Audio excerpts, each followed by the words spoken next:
Okay, so we will understand the meaning of accounts receivable.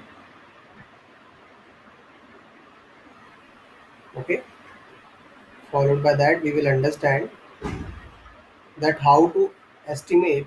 Okay, by which method we estimate that out of how much we are able to recover from the accounts receivable. But first of all, let's understand the meaning of accounts receivable.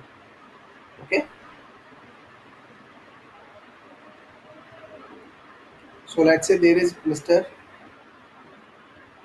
J, who is a business owner.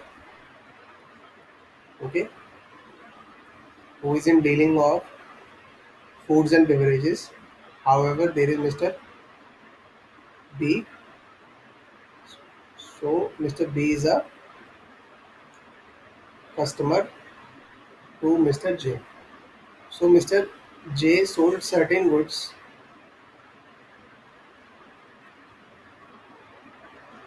of 600 to Mr. B.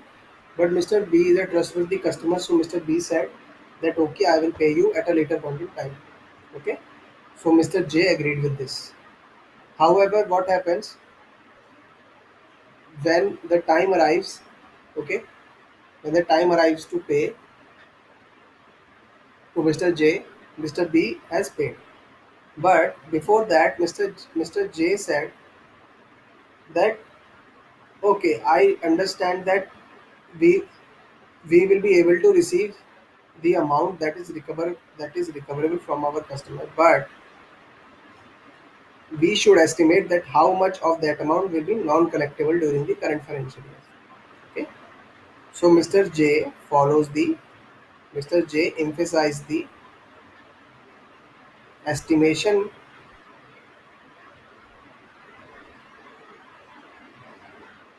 practice of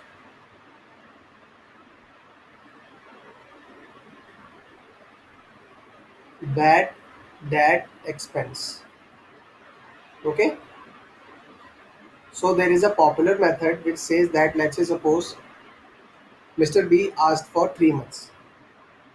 So previously we have taken that Mr. B paid within the time, but let's say suppose initially he asked for he asked for 3 months, but later point in time, but Mr. B was not able to pay within 3 months. So he asked for another 3 months, but still he was not able to pay. Then he asked for another 2 months. Likewise, he kept on increasing the credit period. Okay, so a popular method which says that whenever the debtor, okay, Mr. B is a debtor to Mr. J. Okay, so a debtor is a person from whom the amount of sale is recoverable. So when the debtor keeps on increasing the credit period, okay, so the probability of recovering the amount of sale from that debtor will become very less, because business entity, or we can say Mr. J, have understood that Mr. B is only delaying the amount. Okay, he is not willing to pay the amount, otherwise he would have paid within initial 3 months.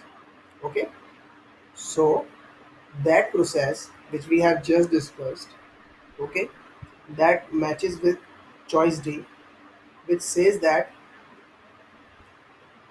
as the debtor balance keep becoming old and old by the time passes, okay, the probability of recovering the amount from that debtor will be very less. So that method, we can also understand that method as balance sheet aging of receivable method. Okay, so that matches with choice D.